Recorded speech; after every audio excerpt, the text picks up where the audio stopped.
Tenemos hoy nuestra segunda entrevista. Nos acompaña Carlos Segura Foster, quien es miembro del Comité Central del Partido de la Liberación Dominicana. Muy buenos días, don Carlos. Buenos días, gracias por la invitación. No, el placer es de nosotros. Don Carlos, Qué bueno.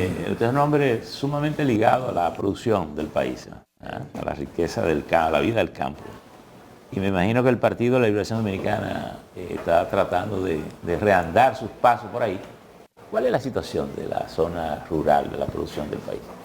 Bueno, realmente nuestro candidato, Abel Martínez, esbozó los planes que dentro de la política de rescate RD y plantea declarar en emergencia al campo, porque realmente hay una situación en extremo difícil con todos los sectores productivos, con la avicultura, con la ganadería, vacunas, con la porcicultura y en todos los renglones, incluyendo renglones que se habían destacado con el rescate de la exportación y eso se ha perdido.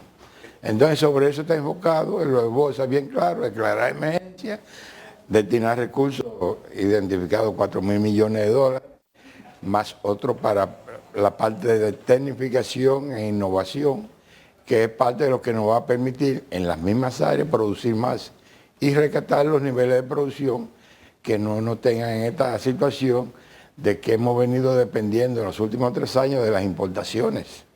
Porque a la vez que ha habido un decrecimiento en la producción local, ha habido un aumento desmesurado de las importaciones. Don Carlos, bueno, usted habla de que la posición del Partido de la Liberación Dominicana es declarar en estado de emergencia la producción nacional. Pero siento como una pequeña discrepancia en todo eso porque vemos que en el país, o sea, hay en la producción, la gente tiene acceso a la comida, aquí no ha habido escasez, ni siquiera en los momentos más difíciles que fue de la pandemia en la República Dominicana. O sea, no entiendo por qué decir que el país está en estado de emergencia en ese sentido. Bueno, porque aquí había una plataforma de producción muy amplia. Y ha hablado de la pandemia. Recuerda que la pandemia fue del 20 y en el 20 el PLD gobernó hasta agosto. Y la pandemia se declaró en nuestro país en marzo.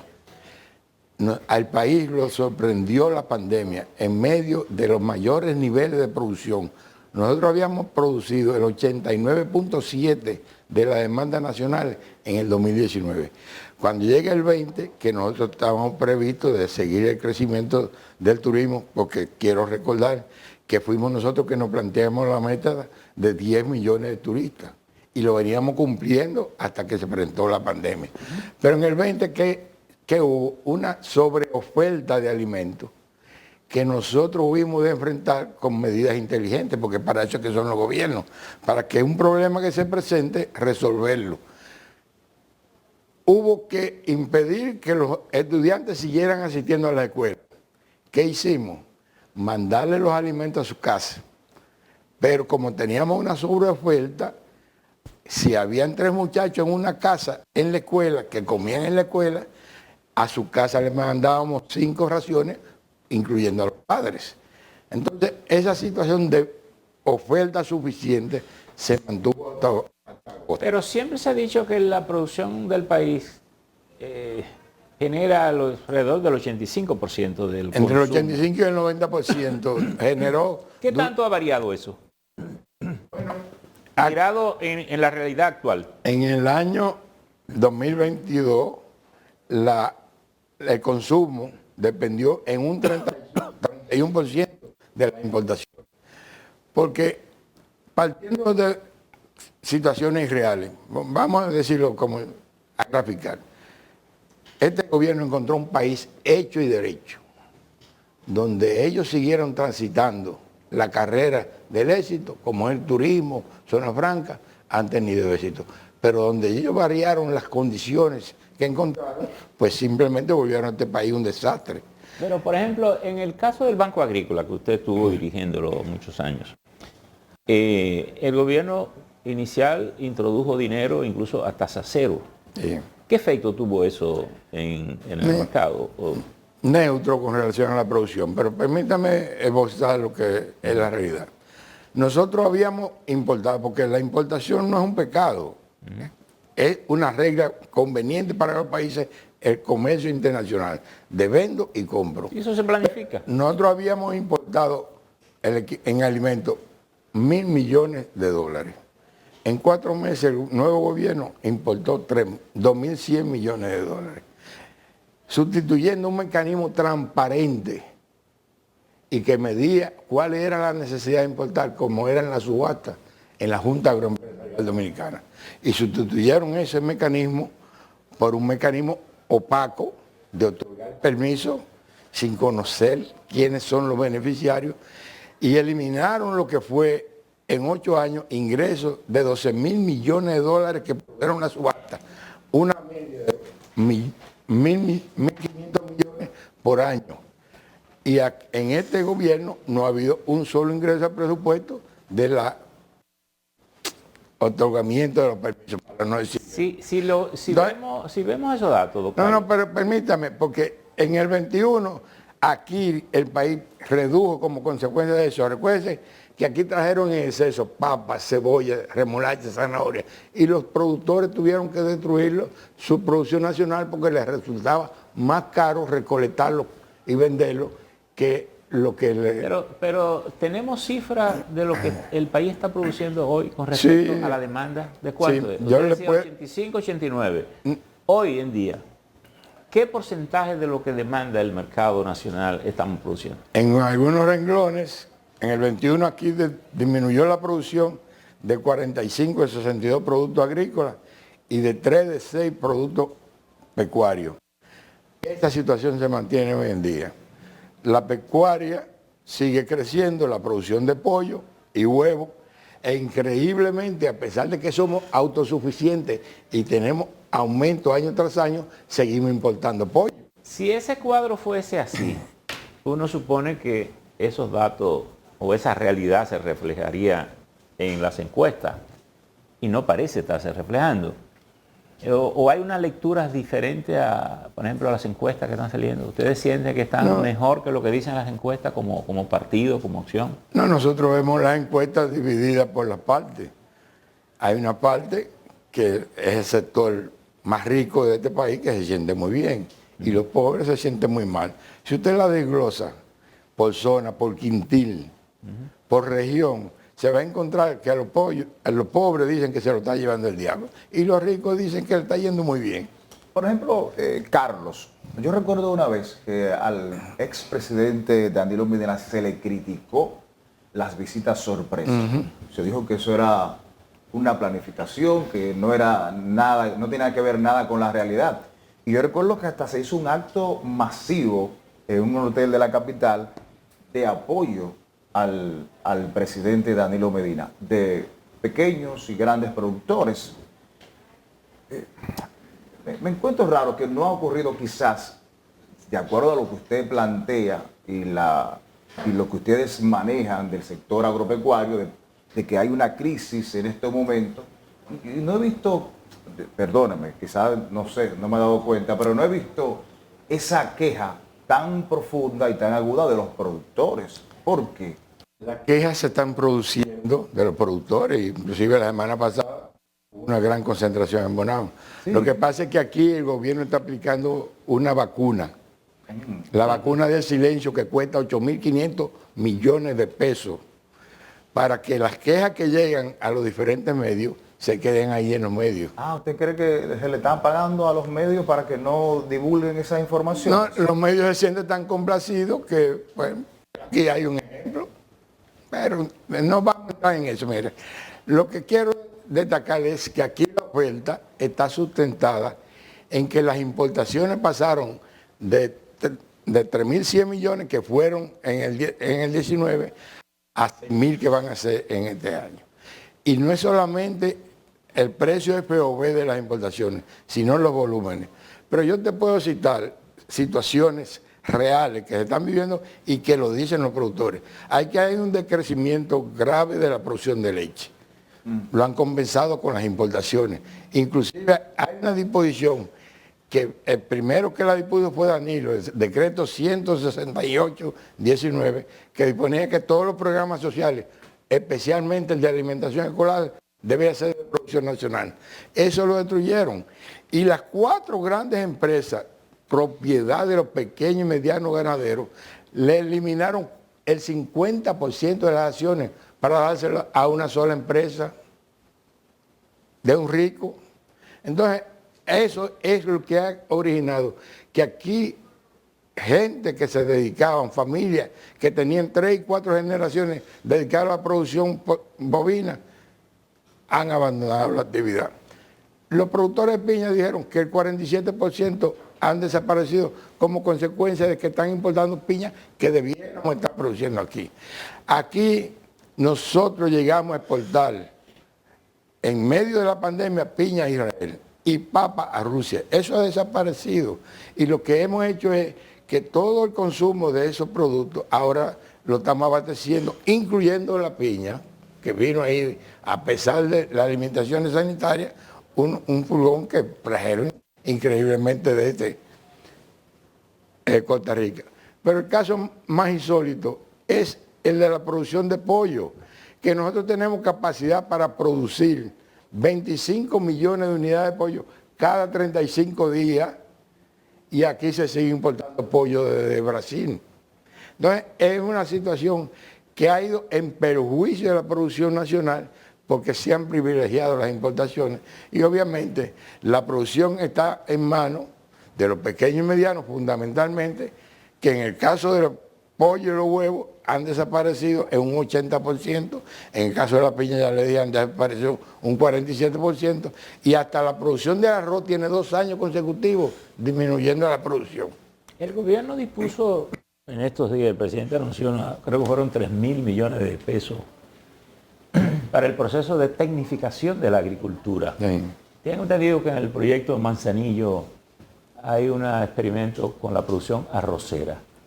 ¿Tiene usted información de cómo va eso? De las cosas más risibles de este gobierno es que no han podido sembrar la tierra de la Cruz de Manzanillo ni los terrenos de prueba en Juancho Oviedo y andan buscando terreno en Guyana para ir a sembrar. Manzanillo tiene capacidad para sembrar 35.000 tareas y Juancho Oviedo 64.000 tareas. Si lo sumamos estamos hablando de 100.000 tareas. No han podido sembrar y han implementado 7 programas diferentes. El primero conocido como Siembra RD, bajo la responsabilidad de Leonardo Faña, que hubo de renunciar públicamente porque no se le asignaron los recursos. Entonces, aquí la situación es que ni siquiera la fuente de producción, la plataforma de producción del Estado se han podido implementar. Esas 100.000 tareas, ¿de qué tipo de cultivo estaríamos hablando? Bueno, ahí habían 20.000 tareas de guineo para exportación. Banano. Habían áreas de plátano, de yuca, batata, y se sembraba también una cantidad considerable de maíz. Todo eso ha dejado de sembrarse en Manzanillo. Carlos, el gobierno va a inaugurar en enero la etapa que ha ejecutado de la presa de Montegrande.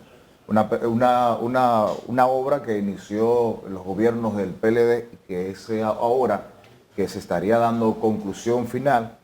Me gustaría saber qué impacto tendría esta presa en la producción del país. Sí, quiero completarle a Pecio la parte de los 5.000 millones de pesos de que le asignaron para tasa cero al Banco Agrícola al inicio del gobierno. Se fueron en préstamos a instituciones oficiales y a grandes empresarios. Entre un 10 y un 15% llegó a los pequeños y medianos. ¿Cómo a instituciones oficiales? Sí, Agricultura le prestaron 350 millones, al IAD 250, al INEPRE 150, al IDIA 200. Es decir, lo distribuyeron en préstamos de instituciones que lo que debieron fue recibir recursos de presupuesto. Y otra partida a grandes empresarios. Voy a la situación de la presa. De la presa. Mire, la presa es un gran complejo. Como toda la presa, va a generar en primer lugar el agua para acueducto, la generación de energía y el riego. Para el riego hay que complementar las obras porque ahora lo que se va a inaugurar es el estanque, vamos a decir así. Exacto. El reservorio del agua. Sí, la represa. Que debe pasarse, conforme los técnicos, por lo menos 6 meses para ser llenado. Ojalá que en ese lapso se pueden hacer los laterales y los canales que permitan la distribución para los acueductos y para riego.